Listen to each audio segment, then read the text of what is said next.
the felony drug court clients. I'm going to say that.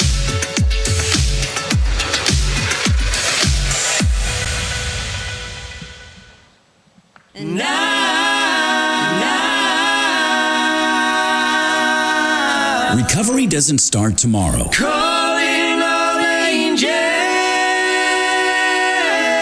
Recovery starts right now. And here to help is Rated R for Recovery. Calling all you angels. Welcome, everybody, to another edition of the worldwide podcast joy of Rated R for Recovery. That's Rated R, the number 4, recovery.com. And watch us on YouTube. Like us on the Facebook. Also, watch us on YouTube. And only because I watch a lot of YouTube do I know that you can click and subscribe. I wonder if you can do that with us. It's free. It is. And it's free as for me. So in case you're just joining us for the very first time, we're a recovery-based, faith-driven program bringing hope, healing, restoration to individuals and families impacted by addiction. Through interviews, sharing information, and entertainment, we strive to be a catalyst for change for all who wish to recover. This segment of the show, the first segment of the show, is brought to you by JCI Solutions. With their offices in Lee County, they are contractors for painting, both exterior and interior, right, Brandy? Because you work for them too. Yes, I do. Yes, you do. And they do commercial and residential painting. And that is our friend Mike Manzi, who owns JCI Solutions. You can reach JCI Solutions at 239-672-2673 or go to Rated R for Recovery. That's Rated R, the number 4, recovery.com. And our sponsors providing Justin, who is our IT guy. Is that what you call him? That's what you call them.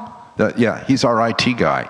He should have that stuff up there. And if he doesn't, we're a work in progress. Just like recovery is a work in progress, we are a work in progress.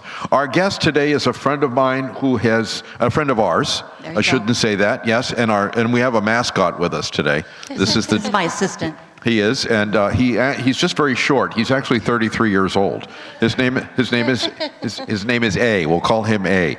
So anonymity, A. All right. So friend of the show's, friend of ours for many years. Please welcome Brandy to the show. Hello. Hello. And if you heard that, yes, we do the show in front of a studio audience. You're welcome to come and join us. You can get your papers signed from Sober Living Homes, from Felony Drug Court. Just come and join us and be part of the show. And maybe you'll be a guest on the show. Yeah. Yeah. If you see us coming, watch out. So, yeah, well, we won't come looking for you, though. Well, we might. Anyway, Brandy, tell us a little bit about yourself. What happened, what you were like, all that kind of stuff. Okay. Well, my name's Brandy, and my sobriety date is April 12th, 2016. And yeah, like I was a mess before, getting clean. And today, my life is just full. I have 5 amazing kids that drive me crazy, and I own my own business. I'm living a life today that I never imagined that I would have, and I know that that's thanks to the program and the Fellowship of Cocaine Anonymous. Well, it wasn't always like that, though, was it? Oh no. Oh no. My life was a mess. How did it start out? Well, I was 12 years old, and that's when I first started, dibbling and dabbling into, marijuana. I first tried cocaine when I was 13 years old. And then it was like all just fun, I was doing it because the friends were doing it. But eventually, it led to, harder drugs. And, by the time I was 17 years old, I was smoking crack. So. This is crazy because I am, Joy, when I was 13, I didn't even know what cocaine was, first of all. Did you? I was drinking at 11.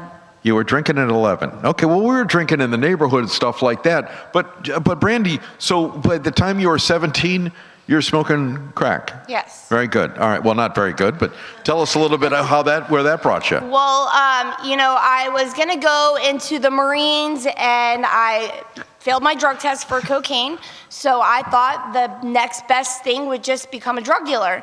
And so I started. From Marine to Yes, drug dealer. exactly. That makes perfect sense. and for the life of me, I don't understand why the Marines won't let you in if you smoke crack, but that's just me. Go ahead. So you're an And, entrepreneur. So I was not smoking crack when I failed my drug test. I was smoking marijuana laced with cocaine. And I thought that I could just drink a little bit of water and I would be able to pass my drug test. I didn't even really think they would drug test me. I didn't know that that was a part of the physical. And, I just thought that I was going to go down and do this physical and I would get into the Marines and I would change my life around. And that plan did not work out. So I, was already like hanging out with somebody that sold drugs. And so, I started selling drugs and then eventually after a few months of doing that, hanging out with people that were smoking crack, I just wanted to know what that was all about. And The crack. the crack, yeah. Okay, What all was right. so great about that stuff? And what was so great about the crack? Well, in the beginning, like I said, it was fun, but then, Blast. And Pardon the thing pun. is Meh. because I sold it, I thought that I always had it, I could put it down at any time. It wasn't a problem. And, people that lived on the streets, I at least had a hotel to sleep in every night. And so that was, my justification for it. And, it got bad. Eventually, right before I was, right after my 18th birthday, my hotel room door got kicked in, and Who kicked it in? the police. What did they want? They wanted me, the drug dealer. Okay, all right. And they took you away? So I was not physically in the room. I was actually pulling up to the room, and I saw the police swarming my room. And so I immediately ran right back to the car real quick, and they saw me, and they got me. And but because they could not place me in the room, they searched the car that I was in. I somehow got away with that because the car was not in my name and the drugs were not in my possession, and they let me go. But only a few weeks later to get arrested for driving on suspended license, and I had a tag that didn't belong to the car on the car. Yeah, that's always a problem. Yeah. Yeah. Done that before. And then where did all this take you? So you went to jail, even though they couldn't pin this, you weren't convicted, but you still were arrested, right? So I was arrested, and not for anything. They didn't find anything in the room. Somebody tried to set me up and say that I had drugs in the room, and so that's why the cops swarmed my room and so forth. So right after my 18th birthday, I got arrested for the driving on suspended license, the tag, and I tried to give a false name because I was, driving behind the wheel of the car, and I obviously didn't have a license. So I thought that I could just give them a false name, forgetting that I had my ID in my possession. And I did a lot of dumb stuff, especially when I was under, once I started smoking crack, I was so stupid, really stupid. So. And then so you get into this jam. Does that stop you? No, so I got arrested. I bonded out, and then I just didn't show up for court because I just felt like, It's a wise decision. That's a good idea. just Yeah, it's par for the course. catch me when they can, right? And eventually it caught up to me. Because you stayed And- around. Say that again? You stayed around. Oh, I definitely Yeah. stayed around, and I did the same stuff, and just kept doing the same thing. So, eventually it caught up to me, and when it did catch up to me, they caught me with 17 grams of cocaine, and bunch of drugs. I had other drugs on me. I don't remember what they were now, but So we all can, well, not all of us, but some of us can identify with getting in trouble, getting arrested, going to jail, doing the same thing in a revolving circle. But how did you feel inside? so then at the time, to me it was just normal. That was the normal life. I'll just get out of jail and I'll just go sell drugs and just not smoke crack. I just thought that as long as I could still do that to make money. And I didn't really identify with that emptiness yet at that time in my journey. It wasn't until later, when it really started to, when I really wanted to quit and I couldn't stop. And it took you to some really bad places, didn't it? Yes. So that time when I went to jail, I found out I was pregnant with my first child, and I wound up getting sentenced to like a drug program. I had my kid in a drug program, and then I, went through that program, completed it, got out, and went right back to smoking crack again. Lost custody of my kid, and then went on like 8 years of harder, more, started shooting drugs, started, doing heroin, cocaine mixed together. In and out of jail, I tried, moving up to like Polk County, and I got arrested up there. So it became, I stopped being a mother to my kid, and I, started doing harder drugs, things that I said that I would never do. Yeah. Clinically, people say that drugs and alcohol are merely a symptom of a greater problem. And the problem is me and how I look at the world or how I live my life or the decisions I make, blah, blah, blah. Was there any significant trauma that you suffered growing up that you might be able to put a finger on? I mean, I can't really say that. Like I had my mom was good to me. Like I had a good mom. Like my mom, she was a single mom. And I mean, I went through a lot of stuff as a child, but, I don't think that really had anything to do with me being an addict. Okay. So you go through this time in and out of jail, you try to change counties, change locations. None of that works, but yet it gets worse, doesn't it? It does get worse. So I, attempted to get clean again, had another kid, and attempted to get clean again, in and out, until this time, before coming into recovery, I tried to commit suicide, and I felt like that was the only answer. And how did you do that? Do you want to talk about that?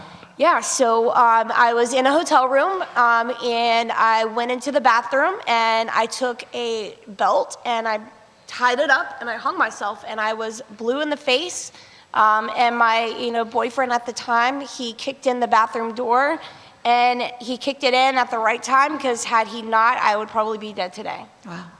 Wow, that's going to any lengths. And so even so, was that the last time? That was not the last time. See, this is the insanity of what we do. And I say we do because I was just as insane. And I keep trying to find ways to make this work. And the bottom line is nothing I try works. So what happened after that? Did he cut you down? So I got Baker acted. I got, went to the place where they Baker Act you. I detoxed really bad. They put me in the hospital. After they released me from the Baker Act, they put me into detox. And the minute that I could just leave, I'm out the door. Like, you are not holding me here no more. I have to go. And you had a lot to do, right? Yeah. Social calendar full? Yeah. Yeah, exactly. Go ahead. Okay, go ahead. And so I, got out and, immediately went right back to the same stuff. And this was like already like, if I would have just held on for like maybe a couple more days, I would have been detoxed, I would have been fully detoxed and, I was already on the other side of like the major, part of sickness. And I went right back to the same stuff, and then I got arrested. Okay. You're listening to Rated R for Recovery, Rated R, the number 4 Recovery at ratedrforrecovery.com. Watching us live on YouTube and checking us out on the Facebook. We're talking with Brandy, and she's giving us a story about what it was like and what was the last straw. When do you recall that I can't do this anymore? What was that moment like? The moment was when my daughter, my kid, she picked up my tie-off that I tie off with, and she wrapped it around her arm like I had done it. Wow. And, I had used so many times, and this is my 2-year-old, and I had used so many times in front of her that she knew how to tie her, like, right. With the, I used to use like a shoelace. And I was just like, that's it. Like, I got to do something now. And I tried to go into detox again. And after, the final straw, and at that moment, like, I wanted to get help. And I just needed to get there. And then, I got arrested. So that was really what I felt like God allowed me to get arrested, because that was the only way, because detox just didn't work for me. You know, the minute I could walk out that door, I did. So I needed to be, restrained. I needed to be locked up. So God did for you what you couldn't do for yourself. Absolutely. Amen to that. So how long did you spend in jail that time? Obviously enough time to detox, right? Yeah, I was in jail that time for 75 days. They gave me the option to get out on probation, and I knew that that was not going to happen. I'd just take my time. And so they gave me 90 days, which with time, good behavior, you get 75 days on 90.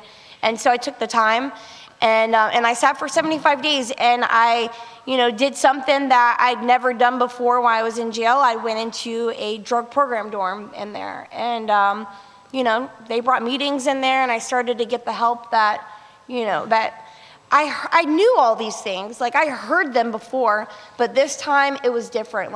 I was hearing them with a different set of ears. How do you get into a drug dorm? So they have a kiosk now, and you go on the kiosk and you have to sign up for it. And then usually within a few days they move you out. It could take up to 2 weeks. Okay. So you eventually you complete that program. So I was in, I served my time. It could be a 6-month program while you're in there.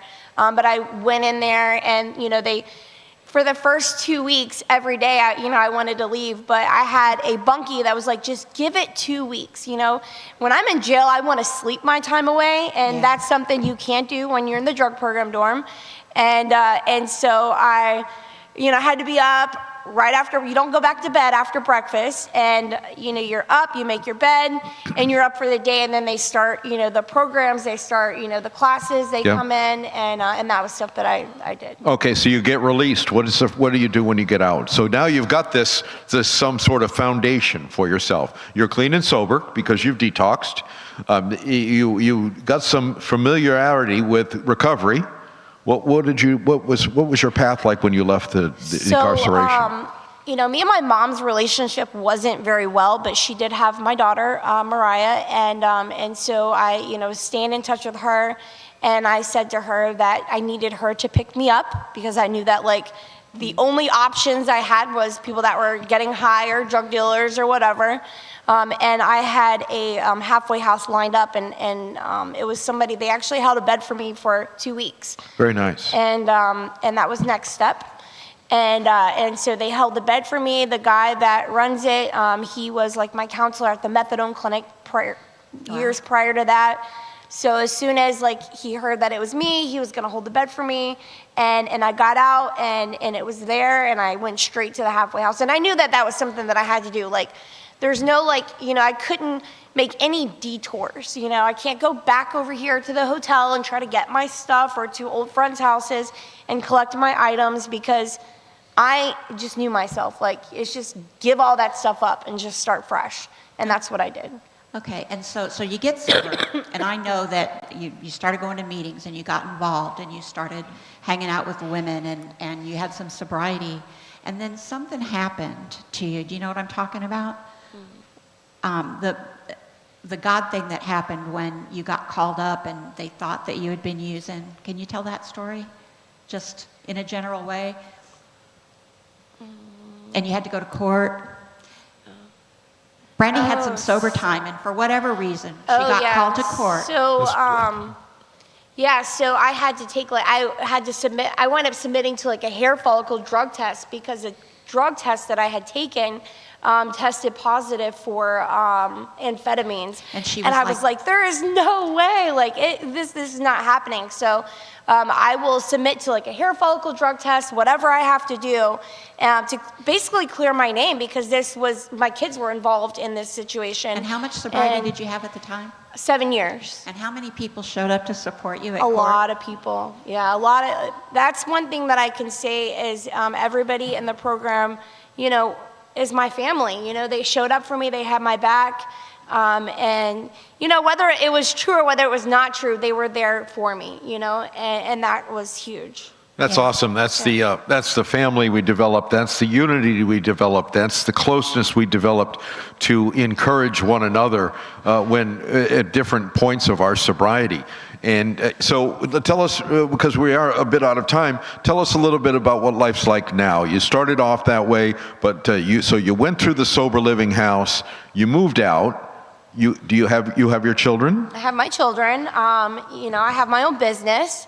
I do hair for a living. And she's the hairdresser to recovery, ladies and gentlemen. And it just became my lifestyle. I go to meetings. I help people in the program. I try to stay involved. Not being involved is not a question. What can I do next to help this program? I feel like I owe the program my life. That's just wonderful. That's they say in recovery 1% of the people do 100% of the work. Well, this woman is part of that 1%, and so are a lot of you. And so, let's give Brandy a big round of applause. When we come back, we'll be hearing from a retired judge that was for years had the bench as a judge for felony drug court. We'll be hearing from Judge Lee Frizzell Hayes right after this. Awesome job. Struggling with life's challenges? At The Next Step, we're here to guide you to a brighter tomorrow. Whether it's counseling, recovery support, or simply finding hope, we provide the tools and community to help you rise. Take the first step toward healing today. Visit thenextstep.org and discover how we can support your journey to wellness. Remember, every step forward is a step toward a better you. The Next Step, your path to hope, starts here. With offices in Fort Myers and Naples, 844-639-8371. Have you been charged with a crime? You could face serious penalties for conviction, and it is vitally important that you have skilled legal assistance on your side during this time. Call Brian L. Edwards, Esquire, Attorney at Law today. 888-512-6254. Results matter. With a track record of success, our methods are tried and true. Mistakes happen, but we can help. Brian L. Edwards, Esquire, Attorney at Law. Visit FortMyersCriminalLawFirm.com or call 888-512-6254. Not everyone has the luck of the Irish. If a friend or family member is in trouble, call Shamrock Bail Bonds. Put our number into your phone, 239-332-2245, 239-332-2245, or go online at gobailmeout.com. Shamrock Bail Bonds provides fast, reliable service. Shamrock Bail Bonds, 1528 Broadway, downtown Fort Myers. Look for the Shamrock, and maybe luck will be on your side. Hello, I'm Michael Manzi, owner of JCI Solutions, 239-672-2673. When starting this company 3 years ago, I had no clue that we would grow to what we have become. There is one thing I can say that we have done from the beginning is take pride in our work, making sure every customer we do work for is satisfied from beginning to end. Offering residential painting all the way to commercial painting with jobs done in a timely manner, with highly skilled professionals giving you top-of-the-line work. To help you create your new look, call JCI Solutions, 239-672-2673. Struggling with addiction? You're not alone. At Phoenix House Project, we believe in second chances and brighter tomorrows. Our proven programs offer support, hope, and tools to rebuild your life. With expert care and a community that understands, transformation starts here. It's time to rise, reclaim your life, and become the best version of yourself. Visit phoenixhouseproject.squarespace.com today or call 239-244-7876. The journey to recovery begins with sober living. Phoenix House Project, where hope takes flight. Kimmy's Recovery Zone, where hope meets action. We're here to guide the journey from treatment to thriving, healthy living. With peer support, public education, and vital resources like housing, employment, and Narcan training, we're building stronger communities. Ready to make an impact? Together, we're creating a network of recovery, resilience, and renewed lives. Kimmy's Recovery Zone, your hub for healing and hope. Visit us online today at kimmysrecoveryzone.org. It's not how we survive, it's how we thrive.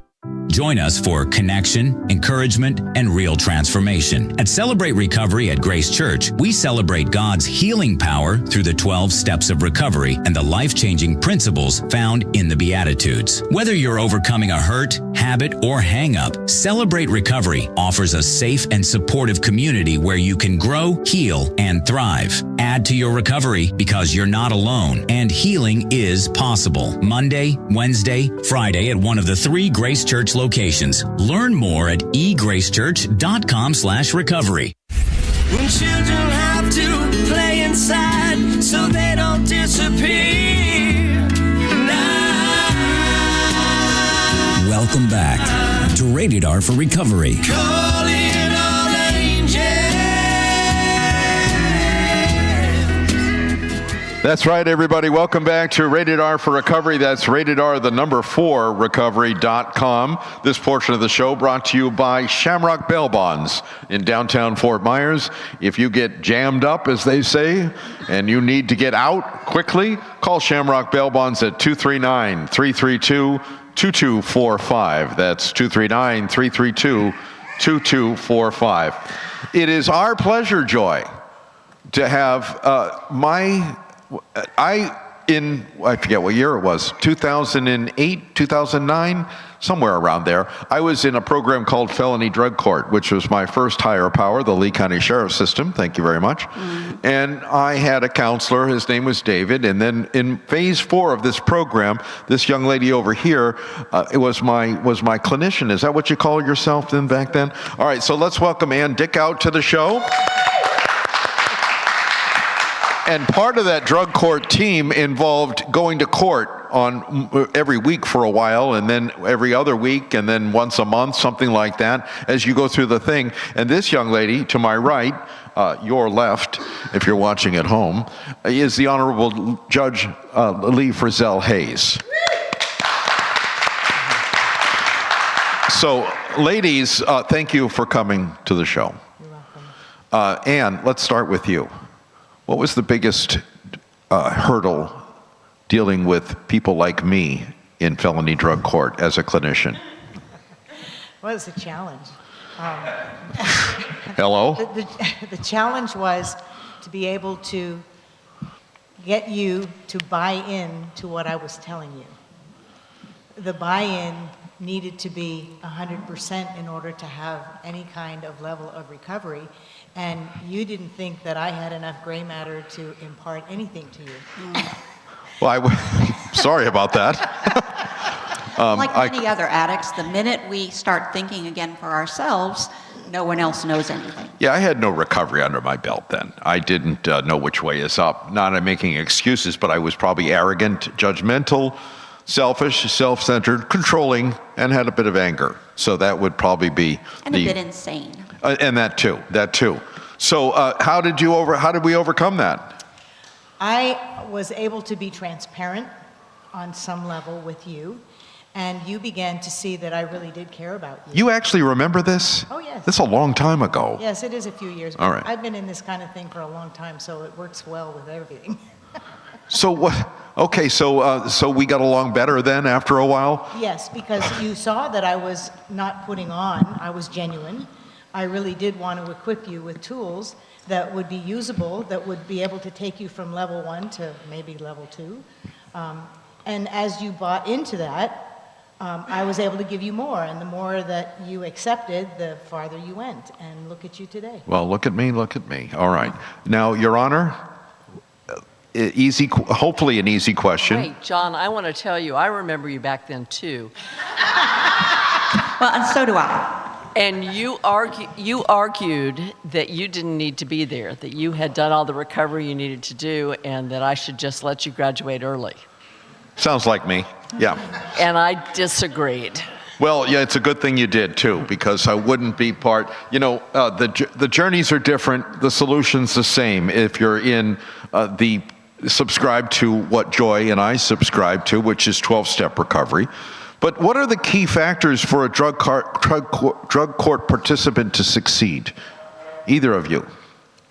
I think the steps are really important.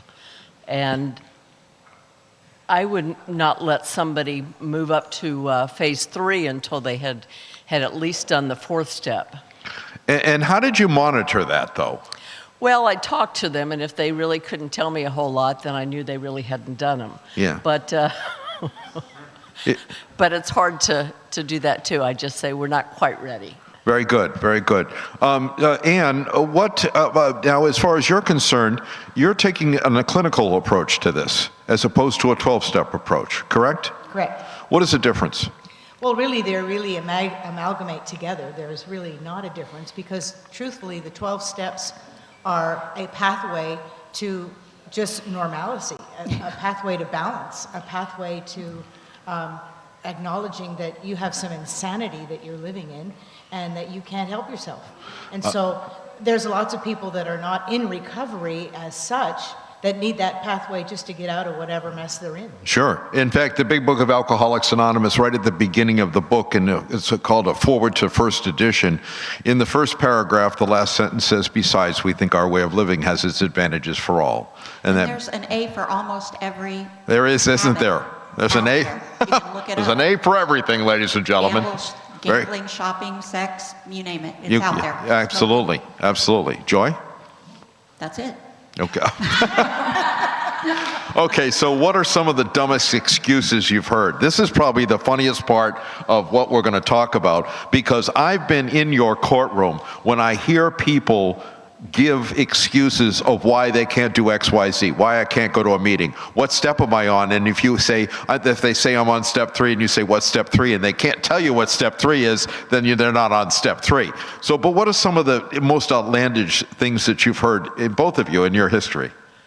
Well, I definitely hear that I just ate the poppy seed bagel. I'd hear that one.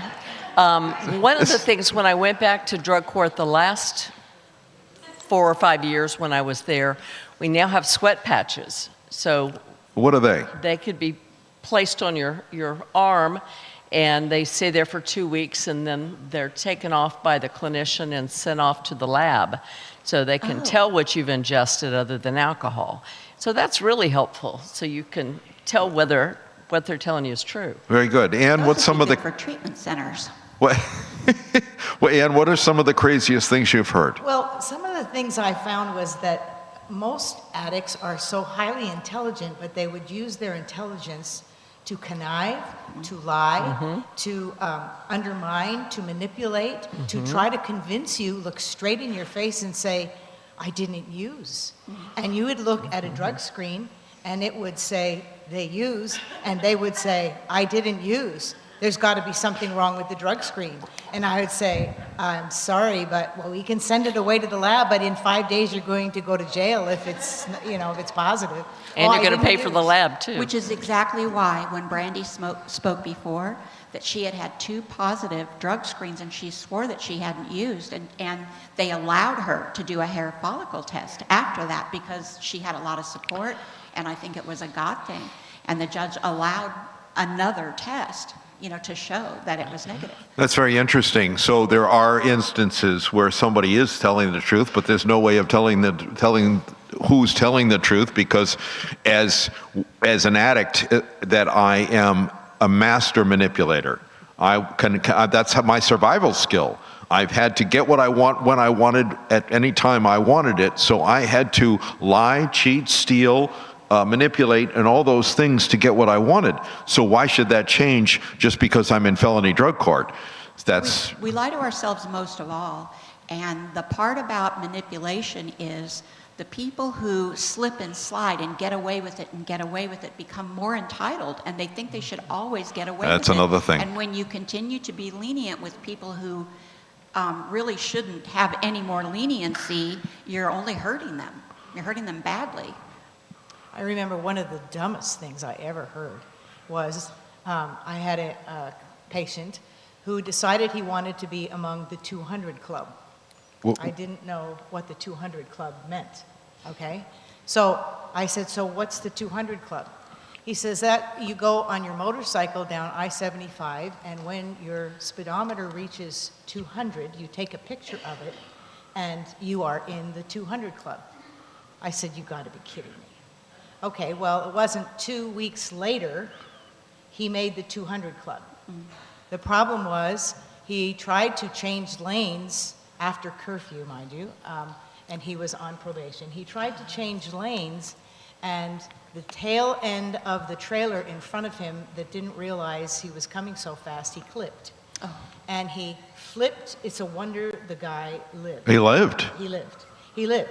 And so I heard he was in the hospital, and I called the hospital, and they wanted him out of the hospital as fast as they could get him out of the hospital, because profanity and his catastrophizing and his sensationalism was being heard over the phone. And so I had to use some of his skill at manipulation to get him to come to the clinic, because I knew he had been using, and to get a drug screen. So I said, you know what, you need to come to the clinic. I want to see you, make sure you're okay. And I said it very kindly. And so he actually came. And when he came, I said, you know, I know the judge will want to know if you are clean and sober, so let's just prove to them that you are, okay? And so of course, he ended up in jail serving the rest of his sentence. But I have to say, he didn't graduate from drug court, but he cleaned up over the years. Wow. And I remember seeing a picture of him in a three-piece suit, and I could not believe it was the same person. Yeah, there's lots of success stories around if you go around Can you ever that. tell who's going to make it and who isn't going to make it? No. So I'm sorry? I asked if you could ever tell. Oh, Looking yeah, at that's a somebody. good point. You never know who's going to make it and who's not going to make it, and the people that you think are going to make it don't make it, and the people you think you're never going to make it. Our friend Christina was, because I just go back to that because this young lady came into the courtroom in shackles, in handcuffs, and like basically told her to F off, and this is the judge I'm talking about, that she didn't want any part of that, and a woman is a productive member of society today. She went through the program, she changed exponentially. What did you get out of sitting on the bench? How many years, by the way? 27. And how many years is drug court? Off and on, because Probably about 12. Okay. What was the biggest? What did you get out of that? Oh, I loved helping people.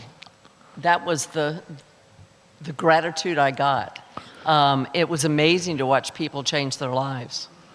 Okay. And Christina was one of them. Yes, she and was. You're one of them too. Well, thank you. Michelle's Thank you. one. Yeah. So, and as a matter of fact, I don't want to float my own boat because after drug court, I had relapsed after 3 years, and then relapsed after 4.5 years, and it wasn't until March 27th of 2021 that is my sobriety date now, and that's only through the grace of God and the 12 steps of recovery. Judge Hayes goes above and beyond the call of duty when it comes to helping people. And there are so many people that reference you and that talks about little things that you've done, which we don't, I'm not going to, I know you've done some things for me, but the things that you've done, you didn't have to do. What makes you reach out to certain clients or clients in general outside of the court system to help them? Well, I couldn't do that while they were part of the court system. That would have been improper, unethical. But after you've graduated or not graduated, and the case is over in any event, I can go ahead and reach out and see people. And usually I'm reaching out to see how you're doing. Some people just would call me, call me in my office and just want to talk and tell me what was going on. And I really enjoyed that. I thought that was great. And you, Ann, have you stayed in touch with the clients? By the way, before I go any further, is in the tech booth, is Judge Hayes' mic working? Huh? Yeah, good, okay. And what was some of the rewards you got, and then how have you reached out to different clients outside of your actual work job? Okay, That I'm makes no sense. still working full-time as a therapist in the church that I attend in Naples. So I see probably 30 to 35 people a week. Some of them are people who have had addiction issues, some people that have been in drug court that were my patients, that on occasion will call and be struggling with something, and so I will work with them. My heart is to give people tools to help themselves, because the reason why they would ever come for help is because they want help. And to talk about all of their escapades really doesn't do them a whole lot of good. They need tools so that they can understand that some of the things that they've gotten themselves involved in were not their fault. Sometimes it's been childhood encounters. Sometimes it's been traumas in their life. Sometimes it's been people that grew up without parents. All kinds of varied situations. And so my reward is when I see them use the tools and in front of my face, they are different people. Exactly. Different people holding jobs, carrying great responsibility in business. And I remember saying to one of my patients, "What keeps you clean and sober?" And his response was, "The moment that I take my will back is the moment I'm on the verge of relapse." That's Interesting. insight. Very good. Such insight. Very good. True. So when you were on the bench, Your Honor, what did a typical day look like? Let's say a Monday, which is court day. What was a typical day? Run us through your day. So I started early in the morning with motions on my regular docket. And when I did drug court, I did that in addition to my regular docket. So I would either have criminal or civil motions in the morning and then go straight from that to drug court staffing, and where we talked about how people had done and all their drug tests and what was going on and how they were doing in general. And then we would have court after that. Do you form your decisions based on what you hear in the team meeting or after you've talked to them face to face? Both. Both. So some people, you know what your outcome's going to be. You got a person that's a habitual relapser. Well, this person may need to be sanctioned in some harder way than somebody that just has had a small slip up, like missing a curfew because they were with their sponsor doing a 4-step, which is what happened to me, by the way. And when I got sanctioned to a couple of days behind bars, but that's just me. Anyway, And so how many people a week? Yeah, Was that's it a great just on question. Mondays? Just on Mondays, and then there was a felony drug court on Thursdays with a different judge. So, as John was saying, that certain people in different phases came different weeks. So there were some weeks that we would have, 50 people, and then some weeks we would have 15. Okay. And so then, do you have any idea of a success rate? No idea. It's the same with recovery. Unless you see people, face to face, week after week, I don't believe there's any way you can actually put a number on recovery. But it's good to know that people are out there, that they reach out afterwards to let you know that they're doing well. That's always a good sign. What year did you retire? The end of 23. So the end of 23. Now this is 2025. Is it true that I hear the rumors I hear that you're going to go back on a part-time basis? Like a substitute teacher, a substitute judge. Now, what in the world would make you want to go back to this? Right now they need people because they've had so many retirements. But I'm not sure I want to do really hard cases. So will you be not in connection, will you be part of the drug court team? Or I don't know. I may fill in there occasionally. Yeah. Well, it'd be great to have you. They'll be all the better for it having you there as well. And what is the outlook for you for 2025? Are you going to stay working? Oh, yes. I can't help myself. I'm just going to give what God has given me. And if it's helping, then I'm going to continue to do it. And so my boss said to me, "So how long are you going to be around?" And I said, "Well, as long as I can talk, I'll do it." And I'm not slowing down, it doesn't seem, so. No, and you can tell by the way her face lights up when she talks about it, that's her passion. Both of them. Both of them. So if someone helps you, make sure you reach out to them at some time and let them know that they helped. Whether it's these ladies or anyone who's helped you along your way, let them know.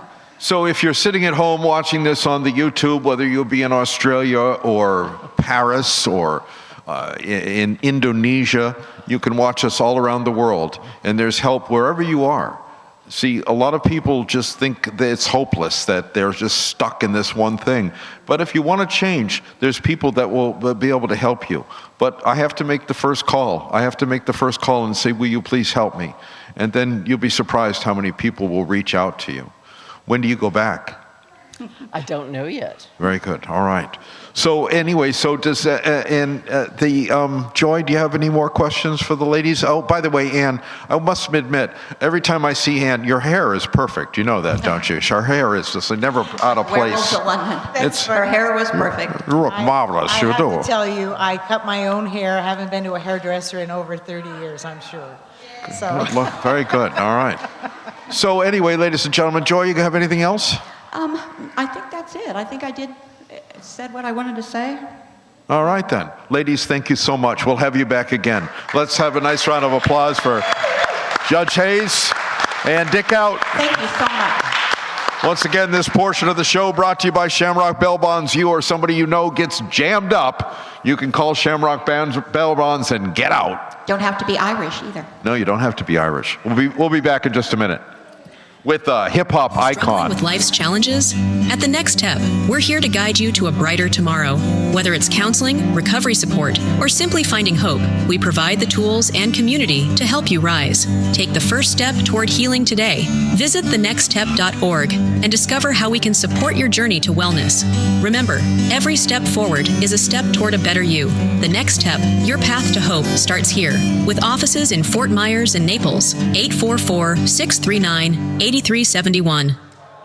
Have you been charged with a crime? You could face serious penalties for conviction, and it is vitally important that you have skilled legal assistance on your side during this time. Call Brian L. Edwards, Esquire, Attorney at Law today. 888-512-6254. Results matter. With a track record of success, our methods are tried and true. Mistakes happen, but we can help. Brian L. Edwards, Esquire, Attorney at Law. Visit FortMyersCriminalLawFirm.com or call 888-512-6254.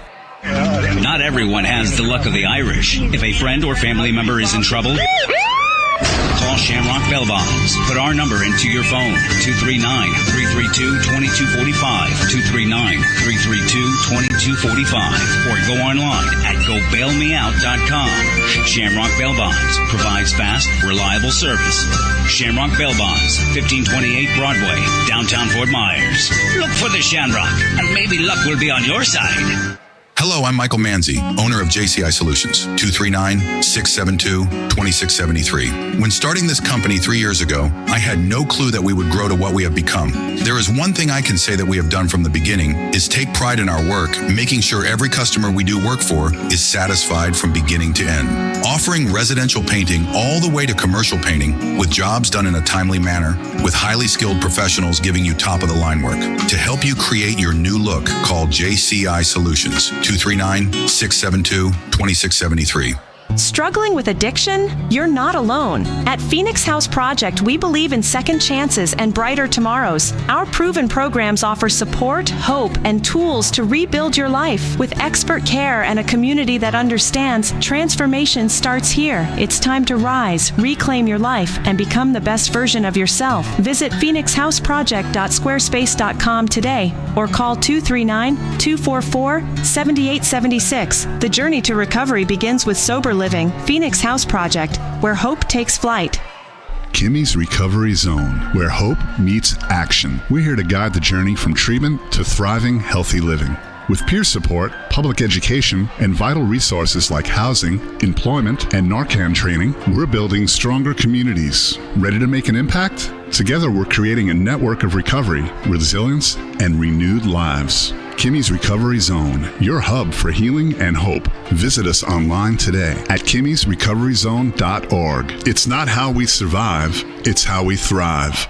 Join us for connection, encouragement, and real transformation. At Celebrate Recovery at Grace Church, we celebrate God's healing power through the 12 steps of recovery and the life-changing principles found in the Beatitudes. Whether you're overcoming a hurt, habit, or hang-up, Celebrate Recovery offers a safe and supportive community where you can grow, heal, and thrive. Add to your recovery because you're not alone and healing is possible. Monday, Wednesday, Friday at one of the 3 Grace Church locations. Learn more at egracechurch.com/recovery. When children have to play inside so they don't disappear. Welcome back to Rated R for Recovery. Caught in all All right, welcome back, everybody, to Rated R for Recovery. That's Rated R, the number 4, recovery.com. It is the third segment of the show, ladies and gentlemen, which we call entertainment. Hopefully this show is mildly entertaining from the beginning right through to the end. So the gentleman that's going to come up and perform has shared the stage with many hip-hop icons all over the world. His latest album, what is it called, sir? Conscience, what is the latest album called? The only album that I released like 10 years ago? Yeah, that one. It's called Shoot the Messenger. Okay, don't shoot the messenger. Here performing live for Rated R for Recovery is hip-hop icon, Conscience. That means clap now.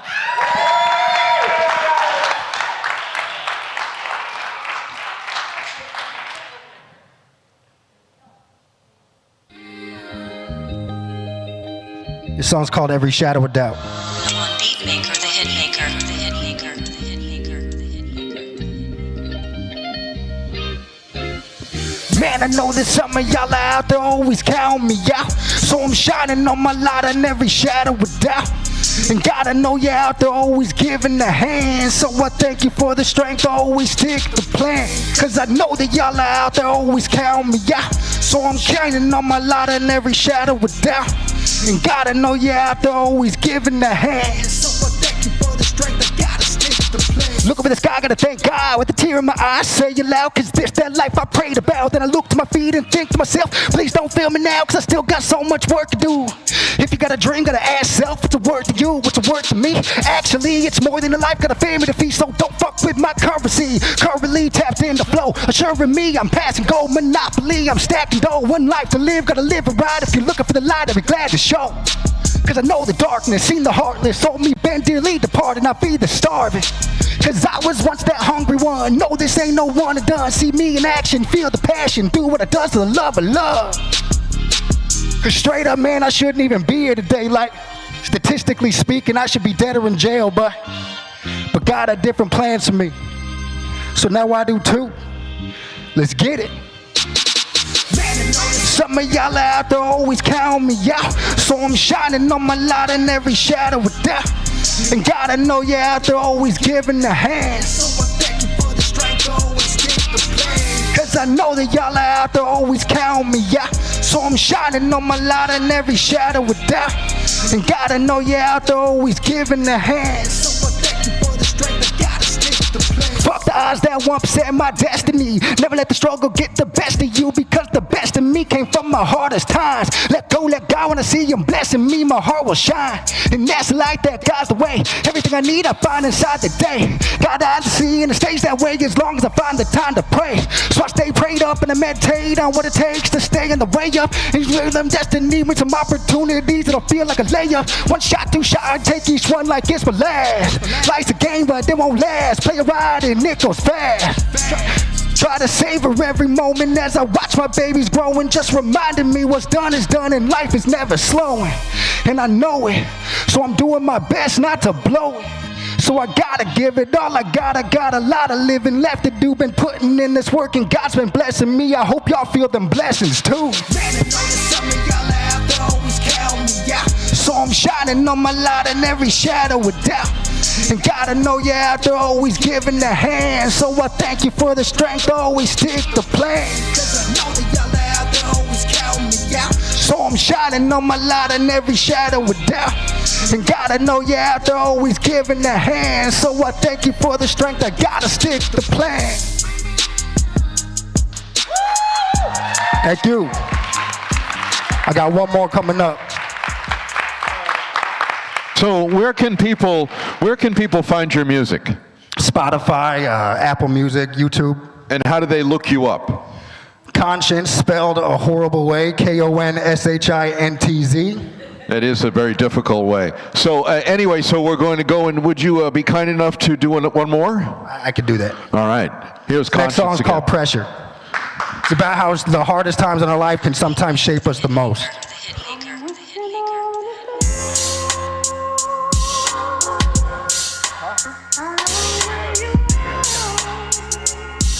You know, there's one thing in this life that can make or break a man. I know all about it. You know about it. know about pressure? Make a weak heart full straight run away. What you know about pressure? Make it dig down deep, find gold, that's where dreams are made. What you know about pressure? You know I felt mine time and time again. What you know about pressure? Get a taste, embrace, then shine again. What you know about? What you know? Rock bottom, where you're supposed to go when you're part of the forgotten. Soul steady riding, sick how I'm living, but I never seem to stop it. Living in hell, I can never break the spell. Been a minute since I prayed, but I hit my knees. If you're listening, I'm reaching out. Please show me the way. Had to make a change, so I clean now. I was living in a nightmare, maybe I could dream now. I could scream loud, but you never hear a sound, cause it's all up in my mind. Every time I could cry, but you never see a tear. I won't let you. Full of so much pride, all this fear under pressure, eating me alive all these years, not to mention the depression. I'm always second guessing. Tell me what's the lesson, tell me what's the reason. I needed so much help, y'all delivered me a God I could believe it. What you know about pressure? Make a weak heart flow straight, run away. What you know about pressure? Make it dig down deep, find gold, that's what dreams are made. What you know about pressure? You know I felt mine time and time again. What you know about pressure? Get a taste, embrace, then shine again. What you know about? What you know about? The birth of my son, it was a beautiful thing. 2 months later, Pops died, it was a furious thing. I mean, have you ever seen the dark and the light? Juggling the saddest and the happiest times in my life. Tears in the rain, fear in the rage. Hold up, now this type of needs change. See you in the face of my firstborn. Alleviates the pain, but I still mourn. Now even when I feel torn, I remember what I live for.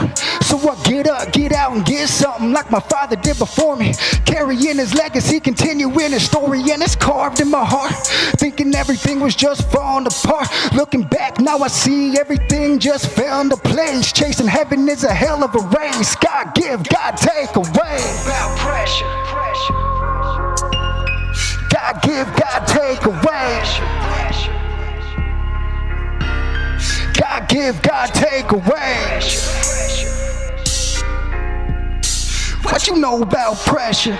Get a taste, embrace, then shine again. What you know about? What you know about pressure?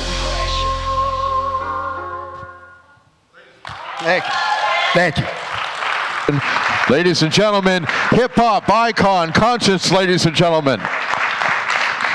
So next week on the show, we have our friend Jamie, who's going to share her experience, strength, and hope with us. And then we have a criminal defense attorney named Brian Edwards, who's one of the sponsors of the show. He's going to be answering questions from the audience. We've already been emailed a ton of questions from all over the United States for Brian, so we'll look forward to that. And then musical guests will be, if you're familiar with Dr. Phil, not the guy that's on Oprah, but Dr. Phil, who works for Next Step, his daughter Luna will be playing the violin for us. And it's not just any violin. This is all next week right here at 2415 Grand Avenue, which is the central location of Grace Church. And we start the show at 7 p.m. every Thursday night. Join us live or join us on YouTube. Thanks for watching. Good night.